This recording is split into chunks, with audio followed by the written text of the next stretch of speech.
UP में सपा की सत्ता में वापसी का मतलब है गुंडा राज की वापसी। ये सवाल हम नहीं उठा रहे हैं, बल्कि ये सवाल उठे हैं समाजवादी पार्टी के एक बड़े नेता के उन बयानों से जिन्होंने पूरे उत्तर प्रदेश की राजनीति में भूचाल ला दिया है। अखिलेश यादव के चाचा और सपा के महासचिव शिवपाल यादव के बयानों से साफ हो गया है कि सपा सत्ता में आने के बाद किस रास्ते पर आगे बढ़ने वाली है। सपा के नेता उन माफियाओं और दंगाइयों को प्रमोट करने में लगे हैं जिन पर पहले से ही दर्जनों गंभीर आपराधिक मुकदमे दर्ज हैं। जरा गौर से सुनिए शिवपाल यादव का वो बयान जिसने यूपी के लोगों को हैरत में डाल दिया है। शिवपाल यादव ने ऐलान कर दिया है कि अगर उत्तर प्रदेश में समाजवादी पार्टी की सरकार बनती है तो आजम खान को प्रदेश का गृहमंत्री बनाया जाएगा।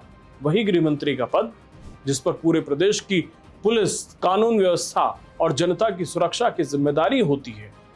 लेकिन सपा उस आजम खान को कमान सौंपने का ख्वाब देख रही है जिस पर पहले से ही कई गंभीर आपराधिक मामले दर्ज हैं। इतना ही नहीं, शिवपाल यादव ने अधिकारियों को सीधे चेतावनी देते हुए कहा कि आजम खान पर अत्याचार करने वाले अधिकारियों और षड्यंत्रकारियों के खिलाफ सख्त से सख्त कानूनी कार्रवाई की जाएगी। क्या यह पुलिस और प्रशासन का मनोबल तोड़ने की खुली धमकी नहीं है? सवाल उठने लगे हैं कि जो अधिकारी कानून के तहत कार्रवाई कर रहे हैं, क्या उन्हें इस तरह से डराकर सपा ये संदेश देना चाहती है कि उनके सत्ता में आते ही कानून का नहीं बल्कि सिर्फ पार्टी का और उनके गुंडों का राज चलेगा? तो इसलिए इनको आपकी बात हराना है और उत्तर प्रदेश में समाजवादी पार्टी की सरकार बनाना है। अखिलेश यादव को मुख्यमंत्री बनाना है, तब इनको सबको आजम भाई को रक्षा मंत्री बनाना है। बिल्कुल बनेगा। रक्षा मंत्री नहीं, पहले गृह मंत्री। कहानी सिर्फ आजम खान को गृहमंत्री बनाने तक सीमित नहीं है। इसके बाद शिवपाल यादव ने जो दूसरा बयान दिया उसने तो सपा की तुष्टीकरण वाली राजनीति की पोल खोल दी है। शिवपाल यादव ने कहा कि अगर यूपी में समाजवादी पार्टी की सरकार बनी तो संभल दंगों के मुकदमों की समीक्षा की जाएगी और उन मुकदमों को वापस लिया जाएगा। बिल्कुल, जितने भी झूठे केस अगर लगाए हैं सब वापस।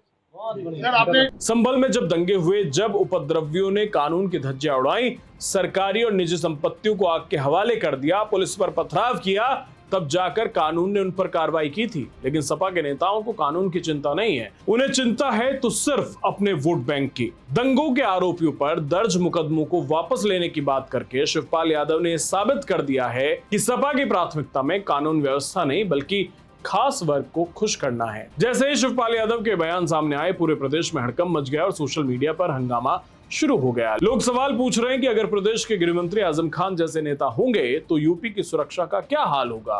क्या ऐसे बयानों से अपराधियों और माफियाओं का हौसला नहीं बढ़ेगा? अब जरा आज के उत्तर प्रदेश की तस्वीर देखिए। मौजूदा वक्त में योगी आदित्यनाथ की सरकार अपने कड़क और सख्त कानून व्यवस्था के लिए जानी जाती है। आज यूपी पुलिस की कमान खुद मुख्यमंत्री योगी आदित्यनाथ के हाथों में है। 2017 के बाद से पूरे देश ने देखा है कि उत्तर प्रदेश में कैसे बड़े से बड़ा माफिया और रंगदार या तो एनकाउंटर में ढेर हो गया या जेल की सलाखों के पीछे है या फिर गले में तख्ती लटकाकर खुद थानों में सरेंडर कर रहे हैं। योगी सरकार की जीरो टॉलरेंस नीति ने यूपी से माफिया राज की कमर तोड़ दी। जिस प्रदेश में कभी सरेआम गोलियां चलना, रंगदारी मांगना और अपहरण होना आम बात थी, आज वहां भयमुक्त माहौल है। कानून का डर अपराधियों में है, आम लोगों में नहीं है। लेकिन समाजवादी पार्टी के इन ताजा बयानों ने 2017 से पहले के उस काले दौर की यादें फिर से ताजा कर दी हैं और लोग भूले नहीं हैं कि 2017 से पहले उत्तर प्रदेश में कानून व्यवस्था का क्या हाल था। तुष्टीकरण की पराकाष्ठा थी, थानों में अपराधियों की तूती बोलती थी और आम नागरिक खुद को असुरक्षित महसूस करता था। इसी ध्वस्त सिस्टम से तंग आकर 2017 में यूपी की जनता ने समाजवादी पार्टी को सत्ता से बाहर का रास्ता दिखाया था। और आज जब अगले बरस चुनाव करीब आ रहे हैं, तब सपा के इन बयानों से ऐसा लगता है कि उन्होंने अपने पुराने तौर तरीकों से, पुरानी हारों से कोई सबक नहीं सीखा है। वही तुष्टीकरण, वही अपराधियों के प्रति हमदर्दी और वही पुलिस प्रशासन को धमकाने का अंदाज।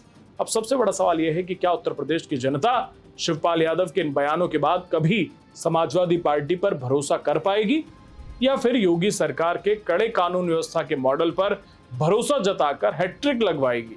ये फैसला उत्तर प्रदेश की जनता को करना है। लेकिन एक बात साफ है, शिवपाल यादव के बयानों ने सपा की सोच और भावी एजेंडे को पूरी तरह बेनकाब कर दिया है।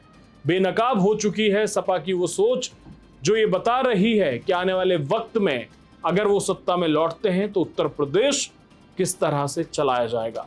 आपको क्या लगता है? अपनी राय कमेंट सेक्शन में जरूर बताएं। चैनल सब्सक्राइब करना ना भूलें। धन्यवाद।